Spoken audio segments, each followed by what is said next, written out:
preacher man, don't tell me heaven is under the earth. All right, that was the legendary Bob Marley. Get up, stand up for your rights. And 22 years ago, thanks to the brilliant law work of one Johnny Cochran, he got up and stood up for a man that some people think should be on death row, if already not, rather toasty by now. To my immediate left, we have a brother who has a show here at Morris Media Studios. His name is George Holt, and he has 25 years of law enforcement experience. He's worked with the Housing Authority and the airport, LAX Airport Police Department. Yes, and he called into the show a couple of weeks ago, and he made a quotation that I'd like for you to regurgitate for me right now. I sum up my feelings on the O.J. Simpson case by saying that O.J. walked because the LAPD tried to frame a guilty man. And that pretty much sums up a position that some of us would feel that don't have the vantage point that he has as a law enforcement officer. To my immediate right, it's an honor to call him a friend and a colleague. We also share Southern roots. Welcome to Uncle Bobby's Country Corner once again, the esteemed photojournalist of the century, Haywood Galbreath. How you doing today, brother? I'm doing all right. You can keep on talking about that. You can say that for the rest of the day. Oh, my goodness. So, Haywood, I need your flash. We're taking another look at this case, but with the hopes of having this particular show a model of possibility, and at the outcome, best practices of how we rebound from the collateral damage of the trial of the century.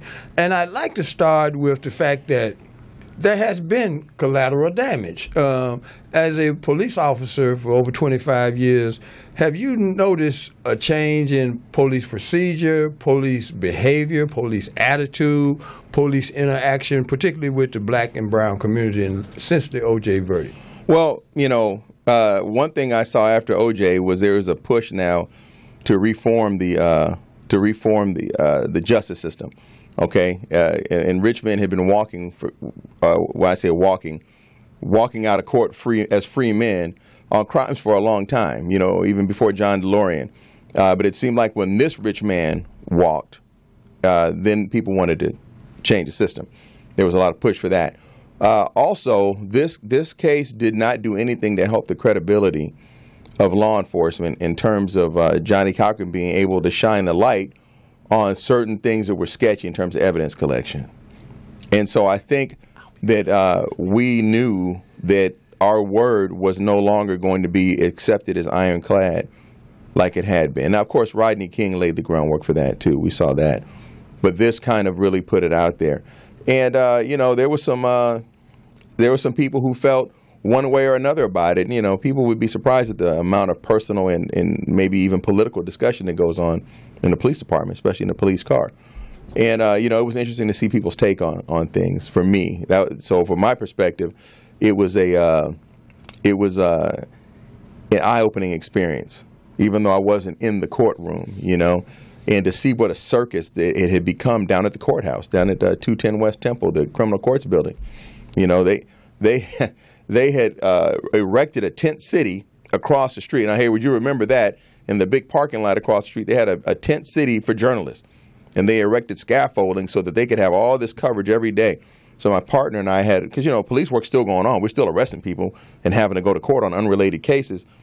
And we show up at court one day and we look across the street and we see this big tent city, and then tour buses start coming by. They had this was such a circus that the tour bus company started putting the criminal courts building on their route so people could come by and see the building that O.J. Simpson was being tried in and see all the nonsense going around outside. And then, of course, with the buildings, free to juice. I mean, the people with the billboards, free to juice and all that. They're not, I don't want to call them protesters, but maybe demonstrators outside on the sidewalk. It just kind of became a circus, man. So let's, before we give this brother some room and space to share with his opinion about this whole situation. When you coined that phrase, the police framed a guilty man. What's the genesis of that? Well, I wish I could take credit for having coined it. Someone said it, and I really liked it. So that's been kind of my summation on this case the whole time, right? But I will tell you this. It came from the fact that it appeared by all the legitimate evidence that O.J. Simpson was involved in, if not directly, at least indirectly, was there on the scene or whatever when these homicides happened, when these murders occurred. And unfortunately, you know, it's that whole one bad apple spoils a whole bunch. If you have any evidence that's tainted or this credibility can be called into question, that's going to make people look at the other stuff too. And I think that people looked at that and the jurors looked at that and they said, well, you know, we see that obviously you have socks with blood pressed through on both sides as if nobody had the socks on at the time when the blood was applied to them. You have, you know, there's other things that don't quite add up. And then you have these police officers, one of whom is an obvious racist, and it's not just as a black defendant. We're talking about Furman, right? Furman, Mark Furman. Not only is we're talking about a black defendant, we're talking about a wealthy black defendant who was married to a white woman who he's now accused of having killed. So there's his motivation, you know, and it just made it seem real shaky. But for me, I don't have a problem with O.J. Simpson not being convicted in that case. And the reason is that, you know, we have the justice system set up to where they're supposed to let 99 guilty people walk free before they convict one innocent person, okay? And so with that, you have to allow that sometimes the guilty are going to walk.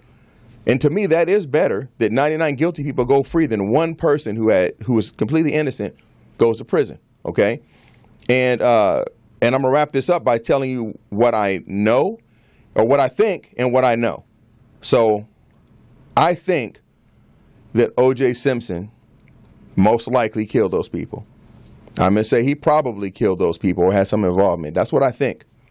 What I know is that probably and most likely are not good enough to convict anybody on. So that's how I'm just fine with, hey, he walked, you know, and you know, those of us who believe in a higher power, if you feel that he's going to get judged on that later, or maybe he will punish himself later, as we saw him do, I believe, as we saw George Zimmerman do when he walked for killing Trayvon Martin. Just went crazy. You know what I mean? People have this urge to punish themselves. People have this compulsion to confess, number one, and they have an urge to punish themselves if they feel they deserve it.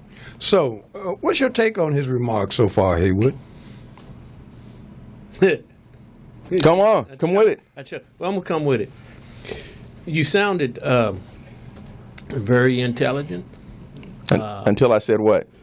All of it.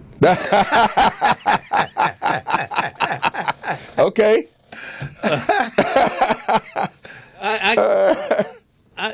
I hear what you're saying. I understand what you're saying. But for me, it all comes down to this. Like you said, you were never in the courtroom. You did talk to law enforcement officers. I think you said about it. Did you? Yeah, certainly. You know, you all talked amongst yourself. Just sure. Like journalists all talk amongst themselves. Like prosecutors all talk amongst themselves about different cases and different things. And everybody has their perspective. You know, the situation with O.J. Simpson is that I spent 9 months during a criminal trial, never missing a day, every day. 6 months during the preliminary hearings, and a lot of things went on in the preliminary hearings that you did not see in the criminal trial because they hashed everything out. Sure. Just like I told Bobby a couple of weeks ago, it was like it was orchestrated. Every major case or every case is orchestrated when you have preliminary hearings because you know what's going to come in and what's not going to come in, and everybody gets the information. So I sat in there, and like everybody else, the day that I heard that Nicole Brown and Ron Goldman had been murdered, and I heard all the information about O.J.'s blood and all this and that, and let me say something to the issue of that. We have an administration now, the president and his administration, and he keeps talking about leaks. Yes. Leaks are very interesting. Leaks can benefit you or they can harm you. when the leaks are benefiting you, you don't say anything about the leaks. Right. When the leaks are harming you, you criticize the leaks being the leaks. In any major case, you're going to have leaks that from the police department that the media is going to get, from the prosecution, from the defense. And both sides are going to either criticize or say something positive. When it comes to this case, the leaks that was supposedly came from the police department wasn't really leaks. It was information put out by the police department that would help their case. It was information put out by the prosecutor's office that would help their case. You talk about, we've joked about jury nullification. In a way, you are doing some jury nullification, because what you're doing, you are putting into potential jurors' heads information you want them to have. This is pre-jury selection? Yeah. Okay. That permits them to start making up their mind about whether the person is guilty or not. In the case of O.J. Simpson, when I heard about the evidence that they had, it was very damning to me. I'm like, damn, this is very damning. This is almost an open and shut case that they got what they have. But then I went into the courtroom and I started hearing the defense talk about the evidence, the prosecution talk about it, the police talk about it, and then everything begins to change. When you sit there and you look at it and you listen to it and you begin to see, and of course we as Black Americans, we know what the police have done in our community. We know what they do. For as much as they may deny that they plant evidence, as much as they may deny that they beat up on people, they coerce people, they do that. We have seen that. The problem is that, for the most part, white America has not seen that. So when you sit up there and you say that the police did A, B, and C that was against the law, and white Americans are looking, white Americans are like, oh, they wouldn't do that. Right. They don't do that. They said that before Rodney King, too. Yeah, they don't dare do that. Now, here's an interesting thing that's beginning to happen. The police used to just beat up on us. Now they're beginning to beat up on white Americans. And white Americans are beginning to say, hey, police break the law that they're sworn to uphold. And with with video cameras and everything, and you see more and more incidents taking place, the mindset is beginning to change. But to go back to O.J. Simpson, what I saw in the courtroom, and this is what I say to everybody, there were two different trials. There was the trial in the courtroom, and there was the trial on television at night. There was the trial presented to you by mainstream media. I have people say, well, I watched the trial every day. I saw everything. You did not see everything. Right. Certainly not. You did not see everything. And it goes to this. You saw and you heard what they wanted you to see and what they wanted you to hear. There's so many variables within the context of covering a trial live and carrying it live. You cannot hear. The microphone has to be cut off at certain times. The camera has to be cut off at certain times. But the people who are sitting in the courtroom still get to see and hear what's going on. There are rules about attorney-client privilege. They can't put that microphone or that camera over on the attorneys and their client, because some people can read lips. Sure. So when they're talking back and forth, you would be able to read their lips and what they've been saying. That is a violation of court rules. So they take the camera someplace else. They cut the microphones off. And when you have people testifying, I've told people, you only saw about 4 shots in the entire trial. If you go back and look at it, you saw about 4 shots. You saw a wide shot of everybody sitting in the courtroom. You saw a shot, like a medium shot, of the defendant and his attorneys. You saw a medium shot of the prosecution team. And you saw a shot of the person who was testifying in the trial. Those are the 4 shots. And in those 4 shots, you cannot begin to really comprehend what is going on in the courtroom when you're sitting there and you're looking at everybody's live body language and you're hearing everybody. When a witness testifies to something that happened, you didn't get to see the reaction the jury made. Right. When you You didn't get to see the judge making a certain reaction. You didn't get to see the family making a certain reaction. You didn't get to see O.J. and Johnny and them making a certain reaction. You didn't get to see Chris Darden and them making a certain reaction when something happened, their mouth dropped wide open that they knew they had gotten caught in a lie. You didn't get to see the defense when they knew they had gotten caught in a lie. All those things go to make up the whole of what's going on in that trial. And so, like I said, when I sat in there for 15 months, I am one of only 2 journalists in the world who never missed a day of that trial or the preliminary hearings. And in the preliminary hearings, like I said, a whole lot took place in the preliminary hearings that you don't know about when it comes to evidence and how the evidence was going to be presented. For example? When it came to the blood evidence and what they would do with it and who would get what, people never heard about that. When a deputy sheriff said that he had heard O.J. admit to Rosie Greer that he killed Nicole and Ron and that it was a mistake.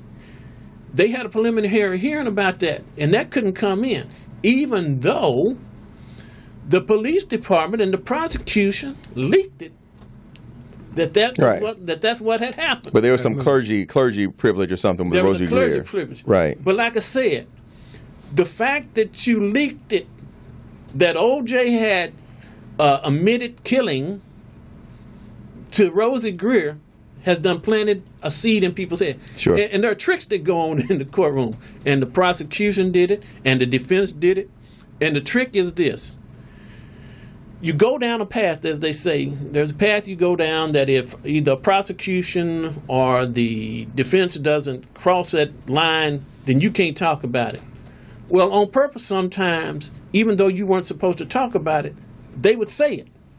And either the prosecution or the defense would holler, Your Honor, and object and say, you need to do something about this. And the judge would quite often turn to the jury and say, what you just heard, forget that you heard it. Right. Come on now. Right. So that's every case, though. That's every case. Yeah. And that's what the people don't understand, the games that are played, and they were really played in this case. People don't understand that the prosecution and the jury, the prosecution and the defense as a rule, are just doing a job. And at the end of the day, they go home, they have a drink with each other, okay? This case got to the point where that stopped happening because everybody became a star. Like, I forgot your name. George. Like George said. I won't forget no more because that was my father's name. Okay. George. Everybody wanted to become a star, and about the second month or the third month in, everybody began to realize how big this was going to be. And everybody's demeanor and behavior began to change because behind the scenes, everybody who was anybody in the media business, the literary business, had started contacting them about the possibility of doing books and television shows and everything. So everybody started putting on their best show for the cameras to make their stock go up higher and higher. Hair and makeup. Yes. It was so many things that took place. I think about the fourth month in, maybe the third month in, I began to realize how big the trial was going to be. For my part of it, what I had to do every day, though, as the only black photojournalist that was really there, is make sure I got in and got in the courtroom without some type of scuffle or anything that would get the black press thrown out the courtroom because it was a living hell. Let me ask you this question about the personalities. Okay, the lead attorney clearly was Johnny Cochran by the time the dust settled. Yes, and after Christmas. And what was the other guy's name? Robert Shapiro. Shapiro. We watched his role diminish as the trial progressed. What was the pecking order after those two, in your estimation, for the defense team? Johnny, Robert, F. Lee Bailey. Then you had Barry Scheck, and I forget the other guy's name. But he was the DNA guy. For the DNA. Mm-hmm. But he was an attorney, though. Yeah, he was an attorney, but he was Barry Scheck for the DNA. I forget the other guy's name that was like his partner. Then it went on further down. You had different attorneys that were supposed to do different parts of the case. Mm-hmm. But if you really want to talk about the leads, I would say, in my estimation, was Johnny, Bob Shapiro, F. Lee Bailey. As a matter of fact, I was the only journalist in the world that Johnny permitted to come to his office when the whole defense team got together. Wow. So you got shots? Yeah, I got shots of the whole defense team together. When they was getting together to do the presentation of their case, they were having meetings on the weekend. Everybody came from Washington, D.C. and other places, and I was the only photojournalist and journalist in the world that Johnny let come to his office to see what was going on. And I believe we have a few pictures. We're going to deal with that after the break. Yes. And so this is how I knew that Bob Shapiro was no longer in charge. I have a photo, and I didn't happen to bring it today because I wasn't thinking about that. I have a photo of them sitting around a table talking. And Bob Shapiro, instead of sitting up at the table, is sitting about 4 feet behind the table. Where everybody else is assembled at the table. At the table, Bob Shapiro was about 4 feet behind the table, sitting in a chair looking. And I said to myself, once I took the photos and left, I said, the pecking order has changed. Wow. Johnny Cochran is in charge. And sure enough, when we came back to court, Johnny Cochran was in charge. You know, let me stop you. And here's what's so interesting about me taking pictures at Johnny Cochran's office. I get back to court on a Monday morning. I'm standing in the hallway, and the attorneys are coming in. The defense attorneys, the prosecution. Chris Darden comes through. Chris Darden looks at me and says, "Come here, Haywood." I'm like, "Yeah, Chris. Oh, we saw you at Johnny's office this weekend." Okay. I'm like, "What?" "Yeah, we saw you at Johnny's office this weekend." I'm like, "What are y'all doing, watching Johnny's office?" Chris like, "Yeah, we watching Johnny's office." I'm like, "God be done." Sure. I'm like, "Is it that serious?" It's not that serious to me, but it's serious to y'all. So they were watching, the prosecution was watching who was coming in and going out of Johnny's office. They didn't want to take another L. You remember that the DA, Gil Garcetti, the current mayor's father, had taken repeated losses in high-profile cases, from John Landis and the Twilight Zone case to 2 or 3 other cases where they couldn't seem to convict anybody who was rich and famous. So they didn't want to take this L on this case, so they poured a bunch of resources into making sure that did not happen. But yeah, we know how it turned out. I mentioned that to Bobby last week, that they had lost so many high-profile cases that they were determined to win this high-profile case. And I would say, and I could be wrong, I would say because of the makeup of the way the case was, they were more determined to win this case than other cases. Let me ask you this question. At what point did you speculate that something was going on between Chris Darden and Marsha Clark? I never speculated. I never really...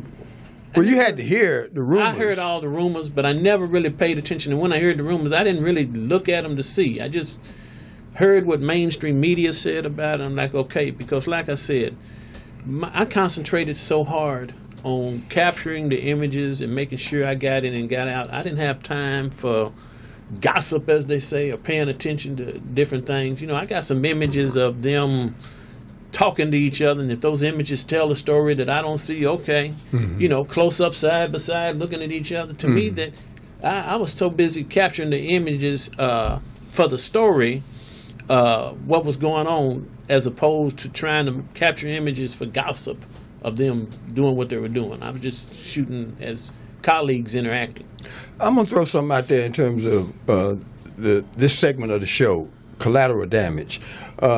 An attorney friend of mine who was actually at Texas Southern University's law school during the trial, he shared with me that after the acquittal, the following year, they actually went back and did a study that determined an increased number, a significant number of applicants for the Texas bar that were African American failed the bar exam. Oh, wow. And the reason that was important when he told me that is, and I'm sure both of y'all know, to pass the bar, it's one of the most subjective tests you'll ever take. That's if not the most. Sure. You write for 3 days, and somebody interprets whether or not you have the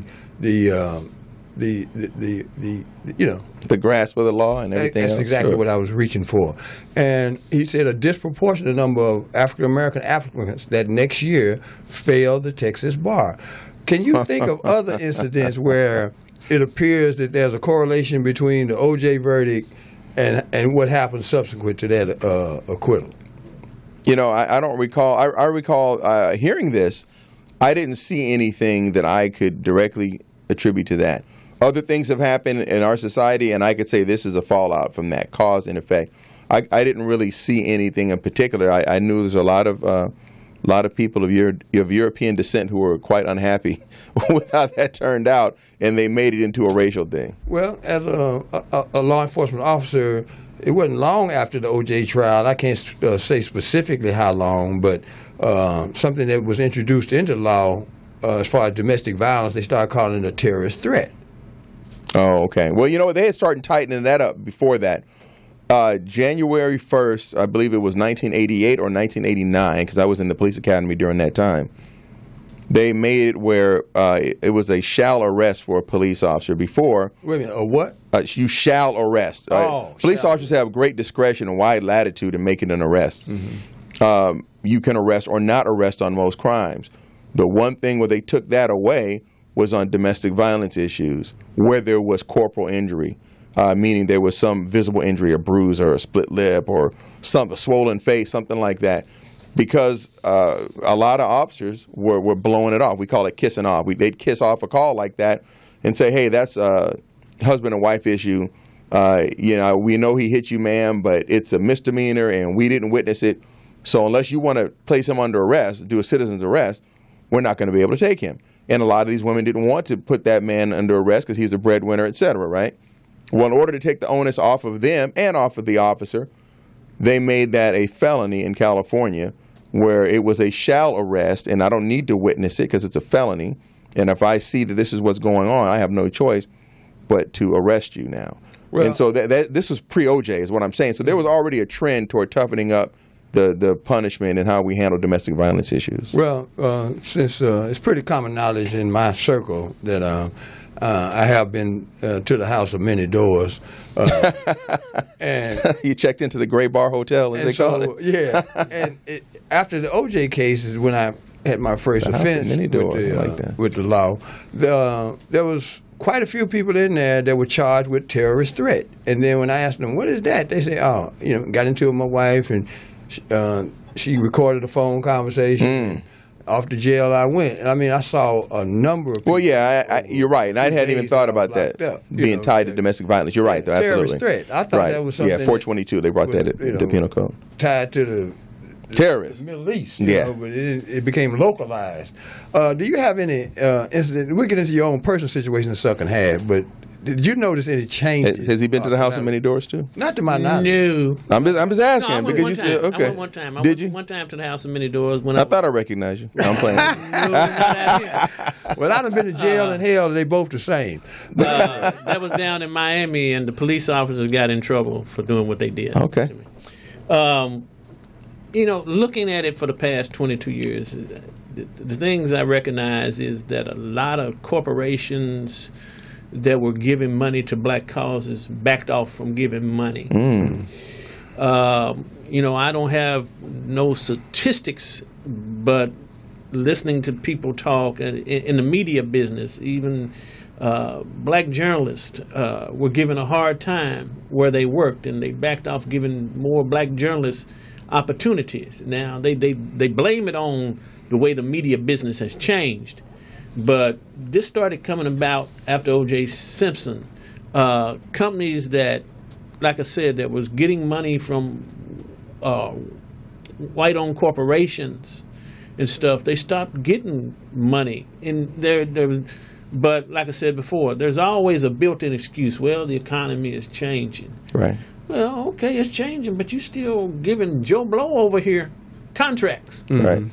And you cut it off.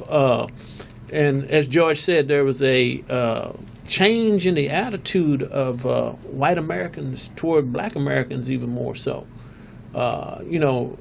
They blame, and like I've always said, and like we know, when I first came to Los Angeles, I worked at the Los Angeles Sentinel, the largest black-owned newspaper in the West. And Ken Thomas, who was the owner at the time, said when white America got a cold, black America got pneumonia. Yeah. Got on their deathbed.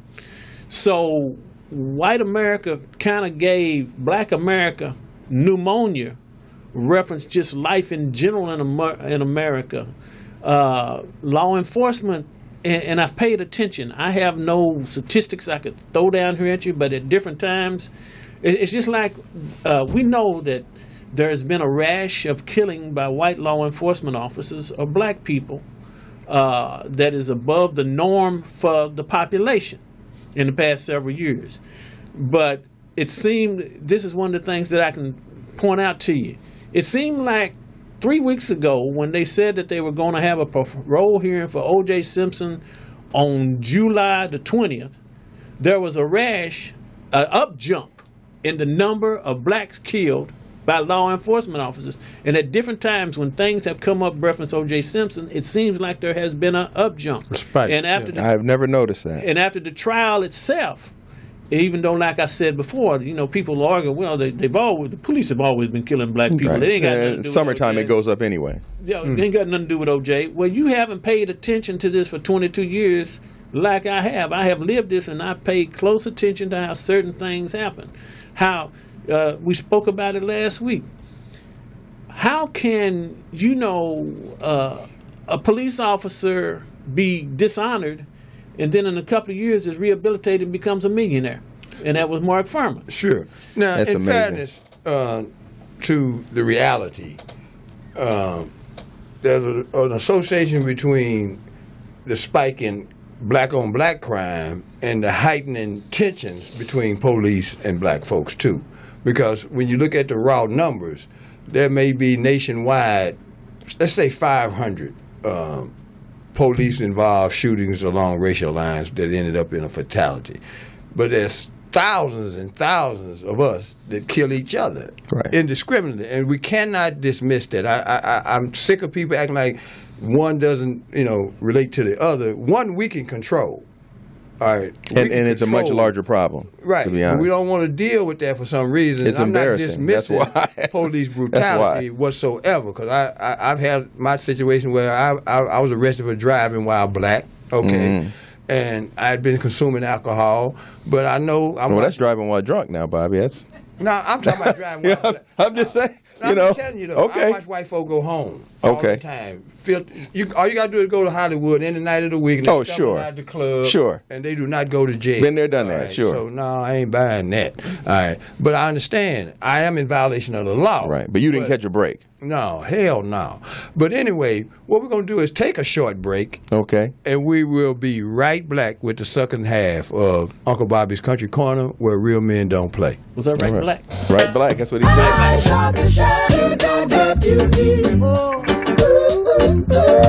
Yeah, Sheriff John Brown always hated me for what? I don't know. Every time I plant a seed, he say, kill it before it grows. We're black, and Thursday nights, at what time here at Morris 8 p.m. at MorrisMediaLive.com, the Ride Along Radio Show. Myself and fan favorite Gil Contreras. Oh, okay. That's a familiar name.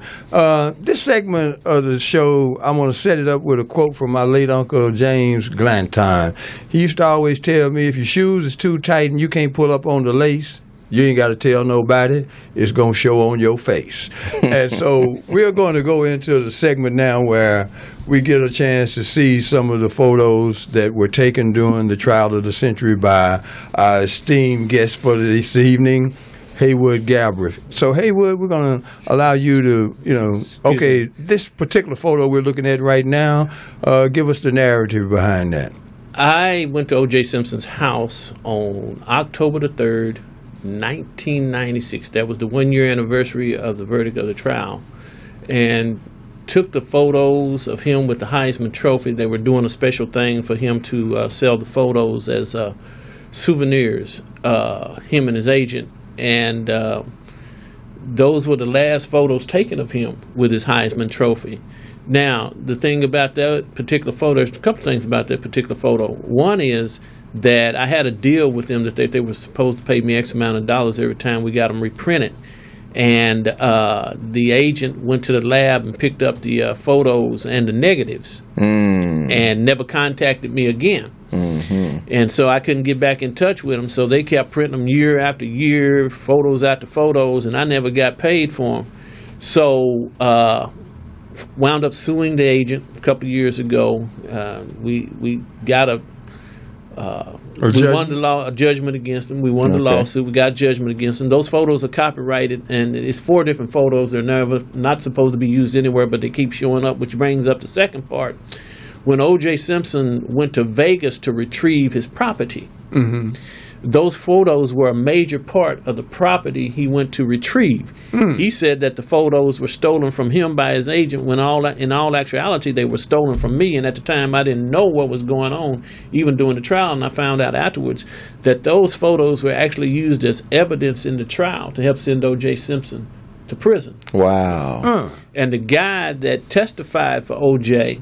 At the hearing last week, Bruce Ramon, he's the guy that did it. And he actually called my copyright lawyer, him and O.J.'s former agent, to try and intimidate him. And as I spoke last time, they tried to intimidate me, and another guy that was a part of it threatened to break my legs if you got a hold of me. Yeah, they take this memorabilia stuff serious. Now, this particular photo here, walk us through, at what point in the trial was this picture taken, and what's the significance to you of this photograph? That was in the preliminary hearings, because in the preliminary hearings we could sit at the front of the courtroom in the jury box, and that's how we got those front angles of the individuals. The significance is that was a photo that was a part of some photos that were going to be sold to memorabilia agents. As a matter of fact, Johnny and O.J. signed that photo, and they were also used as souvenirs, and I received a small portion of money for it, and I was supposed to get $25,000 for that photo and some other photos from a memorabilia agent in Florida. He was going to buy the whole lot of photos that we had.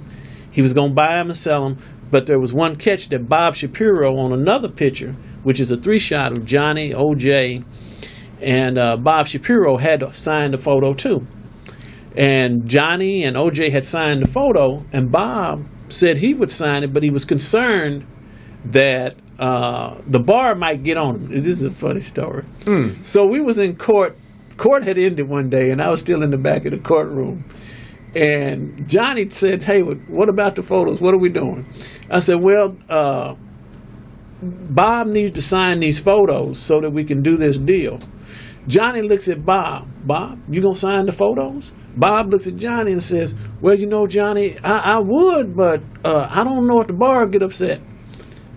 Bob thought he was being slick and was going to get out of it because he would have had to get in touch with the bar. Johnny turned to Sean. Sean was in the courtroom. Johnny turned to Sean, said, "Call the bar." Johnny turned to Judge Ito, who was still on the bench, and said, "Judge Ito, can we use your telephone for a second?" Oh, he's calling him out on it. Lord have mercy. Now, Judge Ito said yes. And Sean went and called the bar and said, "Bob, come to the phone." Bob went to the phone. They said, "Yes, you can do it." Bob hangs up the phone, looks at Johnny, Sean, and that shot right there, that 3-shot. And I also call that my E.F. Hutton photo. Bob looks at Johnny and says, "Well, you know." I'm looking at Johnny now like, "Hey, what's the problem, Bob?"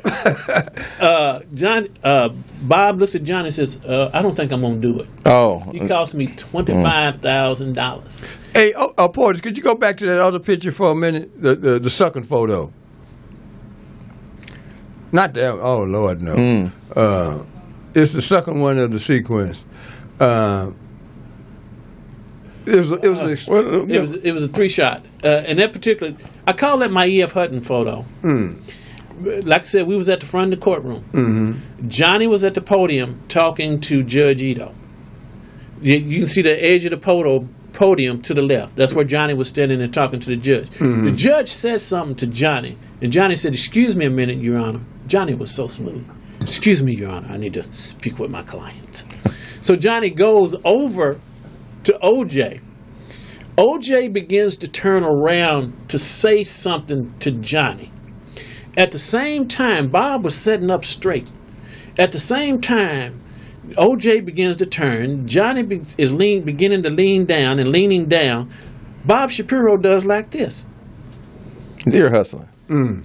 And so, you remember the commercials with E.F. Hutton? Yeah. When Right. E.F. Hutton speaks, everybody listens. listens. Yeah, Everybody would lean in. Okay, Sure. okay. So Bob Shapiro, and actually when I shot the photo, under my breath, and I could have got in trouble for it, as I was clicking, I was saying out loud, E.F. Hutton, E.F. Hutton. Hey, Portis, can you go to the photo before that one?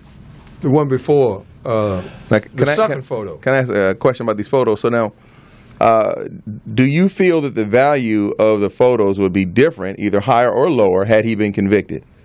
If he had been convicted, I'll say this. In general terms, the value is the same. If he had been convicted, I probably would have got more offers. Absolutely, in my opinion. For what I have. Here's the problem for me, and we were going to transition into that. I pulled off the biggest media coup of the 20th century. Uh-oh. Nobody else in the world, the largest news photo organizations in the world, don't have the complete record of the largest criminal court case in the history of America that belongs to them solely. They have a record, but the record comes from several different news photo organizations. Right. It's not theirs. Because you're the only one that was there the whole time. Yeah. You and one other now, person. I'm the only news photo service who has the complete record taken by one photographer and one news organization, and I got like 19,000 photos of that trial. Wow. Now, it was the biggest media coup because, like I said, nobody else in the world got to do it. Had to fight to get into the courtroom. And I remember 2 weeks before the trial ended, a photographer came to me from one of the mainstream news organizations and looked at me and said, "You know what? You may have done it, but you will never profit from it." Really? Now, she's got a photo up, and I'll go back to that other photograph in a while. Oh, yeah. This is Mother Simpson. Mother Simpson. This is funny. Looked like she had that dress in 1969 or something when O.J. won the Heisman Trophy. You done gone too far. You done gone too far. Yeah. You done talked about Mama Simpson. Now, I ain't talking about her. I'm Mama talking about her son. Mama Simpson. That photo was taken during the opening statements. Chris Darden was up giving the opening statement. So I was panning around the courtroom looking for interesting shots because, like, I done shot enough photos of Chris doing the opening statement, so I was looking for something else interesting. I turned over to where the family's sitting, and all of a sudden, Mama Simpson turns and looks at me and is laughing. You can see in the background her daughter to the right of her, which is in the Carmelita. burgundy dress. No, that's Shirley, the oldest daughter, Shirley Baker. That's to the left of her, turning to talk to one of the assistants. Carmelita is the one that you can see the blonde hair with the black on looking at her. She died during or just after the second O.J. trial. It stressed her out so much she had a heart attack and died. That's her daughter that's just behind her. In the white? Yeah. They're in the white, and they're laughing. They're all laughing at Mama Simpson. The reason is that you see Mama Simpson's hand to her ear, and she's laughing at me. So we go to a break because I needed to know what was going on for the caption of the picture. Right. So we go to a break. Everybody goes outside. I go over to Mama Simpson. I say, "Excuse me, Mama Simpson. I took this photo of you a while ago. You were laughing. What were you laughing at?" Carmelita said, "She can't hear you." I'm like, "Why can't she hear me?" She said, "Mama got tired of listening to Chris speak and turned her hearing aid down where she didn't have to hear." Oh, that's what she was doing. And that's what she was doing on That's this photo. funny. And she caught me taking a picture of it. She started laughing. I was like, That's a good photo. Now, That's a who good story. is that with the glass, the bald-headed cat that Johnny is That is showing the there? world-famous Geronimo Pratt. Oh, I thought that really? was him, That's man. Geronimo I Pratt. thought that was him. It's interesting that you brought that photo because I wrote an article for the L.A. Sentinel during the trial when it just really got on my nerves that so much emphasis was being placed upon O.J. Simpson and his sudden reconnection to the black community because Johnny had started taking him to different places in the black community, And it dawned on me that where was the groundswell of support from the black community for a man who spent 27 years in jail for a crime he did not commit? And Johnny went back and finally, took care of that business later on. But that's who that is in that photograph. That is why was he there? Why was he in the courtroom? No, he wasn't in the courtroom. He wasn't out then. Yes, no, he was in the courtroom. What? Yeah, he was in the courtroom. I'll Really? tell you why in just a second. They were... that particular photo is down in Orange County. Can you put that picture back up for us, Porters? Sorry for the break off. That particular photo is down in Orange County. When he was still incarcerated? When he was still incarcerated. Okay. They were having hearings. While the O.J. Simpson case was going on? No, that's after the O.J. Simpson case. All right, I'm just trying They to were get the having time. hearings. Okay, there you go. There's They your were having timeline. hearings because they were trying to get him released. That I forget the name of the hearing that they were having. It has to do with it's like an ex parte hearing or something, because he had been framed. The situation came up about him having been framed. There was about Jonas police Butler department, and all of Jonas that. Butler Yeah, and all of them. right. So they took the hearings to Orange County because the district attorney's office recused itself up here in L.A. So they took him to Orange County. And so when they first took it down there, we had a hearing. They had a hearing to see if they were going to permit cameras in the courtroom. All the mainstream media had this good attorney hired to go speak for them on behalf of them to have cameras in the courtroom. I didn't have nobody but myself. And so we went there. Her name is Kelly. Her first name is Kelly Sager. And so she's a media attorney. So she went down there and we talked just before the trial about different aspects of why cameras should be in the courtroom. So we go in the courtroom and we get up at the table to testify. And Kelly gets up first to speak, and several of the things I said to her, she repeated to the judge. I turned around like, what the hell are you using? She stole your thunder. You getting paid $450, $500 an hour, and you taking my... I'm like, okay. So I get up there. She sits down. I get up there, and I argue to the judge. I'm like, well, we need to take these pictures. Everybody needs to be seen. I'm saying everything. And when I got through, there was a reporter from the L.A. Times that was there by the name of Ed Boyer, and he's now retired. And he always jokes about, Haywood, Judge Dickey said you gave the most eloquent speech he had ever heard. And then he said, no. Wow. No, you won't be in the courtroom. But this is what Judge Dickey did. Judge Dickey said that when they got through and got to the end of the hearings, after all the retired prosecutors and police officers had retired and you wouldn't see them on camera, and it was only Geronimo in the courtroom, he said, he didn't say that, but that's what it was all about. He said, when we get to the end, when I'm about to make my decision, then I will have a camera in the courtroom. I'm like, okay. So I get a letter from Judge Dickey about a week before they're going to do this thing. I'm the photographer that he had come back and take the still pictures. Nice. And there wound up being 2 hearings, and it surprised me. They had another hearing because I figured I done came that time he was going to call somebody else and they were going to do it. He calls me and says, you'll be the still photographer for everybody again. All the mainstream media was pissed off.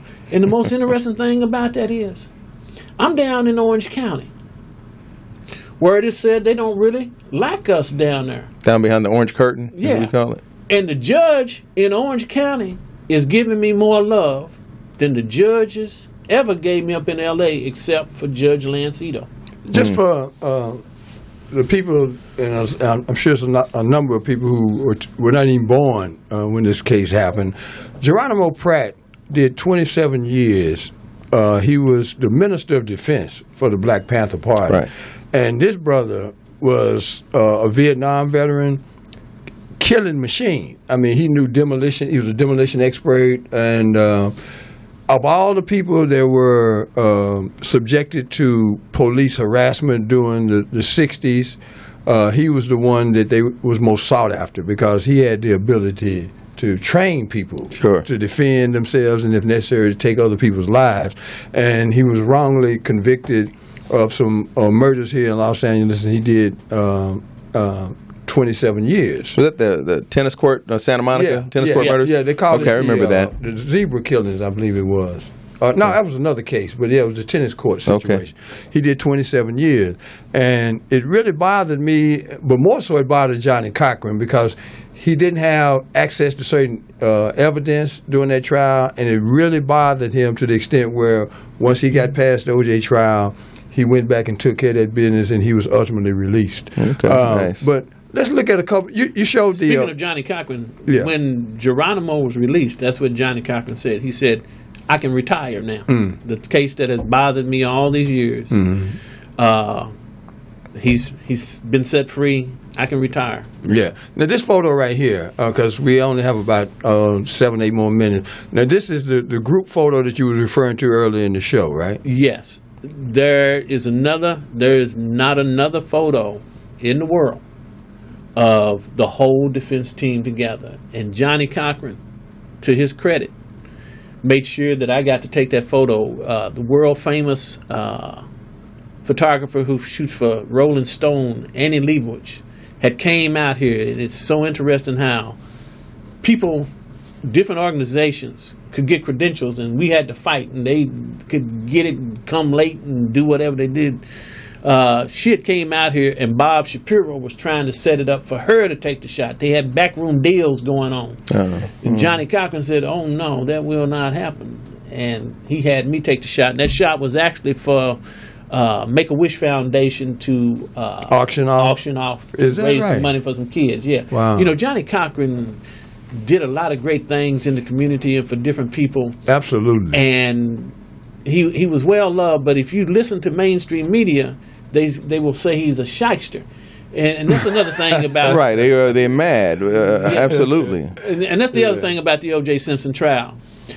All the cases where white lawyers get off police officers, you have never seen them bring in the personal background and life of any of those attorneys. In the O.J. Simpson trial, it wasn't about Johnny Cochran. So how did you put Johnny Cochran's personal life on trial and bring all that out? Those are things that you have to look at. Those are things that I paid attention to for 33 years that I've been a journalist, how things go back and forth. The O.J. Simpson trial, with people thinking that O.J. Simpson is guilty, to me is like the Civil War, and people, because of the court of public opinion, think that the South won the Civil War, and that's an honest statement. And the thing about the Civil War, the South losing the Civil War, they still get to fly their flag. They get to, love that flag, have their days. O.J. Simpson was found not guilty, but everybody else has been put on trial, and everything has been taken away. A whole system was changed, as George said, because of the O.J. Simpson not guilty verdict.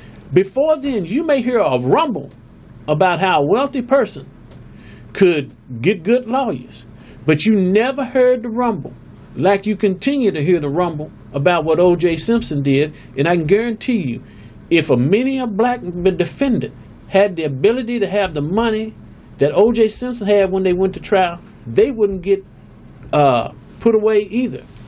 Okay, there was a couple other photographs, because we got about 4 minutes left, that she put up that we didn't have a description to. This picture here, what's the significance of this picture? I became like the furniture in the courtroom. I was there so much that everybody got comfortable with me. At the end of the day, when all the lawyers left and all the media had to leave, I still got to be in the courtroom when everybody was left, when nobody was left but the attorneys. So this is a one-of-a-kind photograph. This is a one-of-a-kind shot, because Johnny is actually looking at me. And what he had did just before he looked at me, he nudged the judge.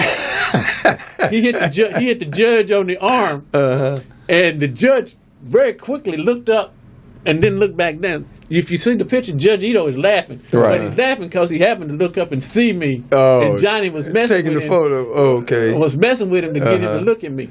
Now, if you would, POTUS, this photo here, what's the significance of that? The significance of that is that photo is the E.F. Hutton shot. It was on the back of O.J. Simpson's book. I knew before anybody else. There was gremlins. And journalists was talking about, I think OJ's doing a book. Well, at Christmas time, when we let out for the Christmas recess, Johnny called me to his office and told me to bring a bunch of photos. And he didn't tell me why. He just said, bring a bunch of photos to my office. I got together a bunch of photos that I had taken. I took them to Johnny's office. I handed them to Johnny. Johnny went through them and said, okay. He said, okay, now I'm going to tell you what's happening. And he started writing down an address. I want you to take these photos to this address up in the valley. In case you didn't know, OJ is writing a book, and I want your photo to be on the cover of OJ's book. Mm-hmm. And then Johnny looks at me and says, and you don't know nothing about this. Now, you don't know one thing about this. Only thing I had a problem with was the title. It should have read, I want to tell you why I did it. That should have been the title. It was one more photograph of Portis of. They say he might do that when he comes out. Jury nullification. Can you pull that picture up? You don't have that one? It's a picture of a bunch of people standing across. Yeah, and he's got nothing to lose. Pictures. When he showed me, he's got a series of photographs at the. That's it right there. But that ain't the one that would have got OJ run out of the country. But tell him who's in this photograph right here. This is a photo of Johnny Cochran with all the jurors at a party. Just afterwards. The photo, afterwards. The one that you keep trying to jury notification. Jury notification right there, if it ever was. Well, let's just get something straight here. Yeah. In all major cases, when it's over with, either the prosecution or the defense has had the jurors at some type of event. Yeah, okay. Sure. Once again, and to give Johnny Cochran his credit, I was the only one he permitted to be there to capture those moments. Okay, we got about 1 minute, and I'm going to have you on again to further illuminate. Man, this is deep. This trial. This is going to have to go into this is the trial of the century. Yes. For several reasons. We didn't get into that. If you go back and look for 23 years, all these other trials that have tried to be the trial of the century, it's not. This one, and we can get into it the next time, why certain things came down, why it is what it is. I have one question. Yes, ma'am. Is it true that Chris and Marcia was messing around? You know, they say they were. I heard journalists say that they saw Chris leave either Marcia's house or Marcia leaves Chris's house early in the morning, and then they had to go to work. I don't know. I was, like I told Mr. Bobby, I was so busy trying to capture the moments and keep myself in the courtroom, I never paid attention to it. But that was the rumor, and to this day it's still the rumor. And I think in a television show, The People versus O.J. Simpson, they may have alluded to that just a little bit. Oh, lightly, quite a bit. As we wrap this up, where do we go from here? I think that this show tonight has afforded the listening audience and us to learn things that we didn't know from your vantage point, about all of the implications of OJ. And one of the questions in the next segment that we do that I want to ask is, did we get played by OJ Simpson in terms of his reaction and his actions after being acquitted of double murder? Well, I won't answer that now. We'll answer that in the next segment. That's a beautiful way to wrap up tonight's show. I hope that you learned something that you didn't know from tonight's show, and I want to once again thank you for letting me be myself, and we'll see you next week.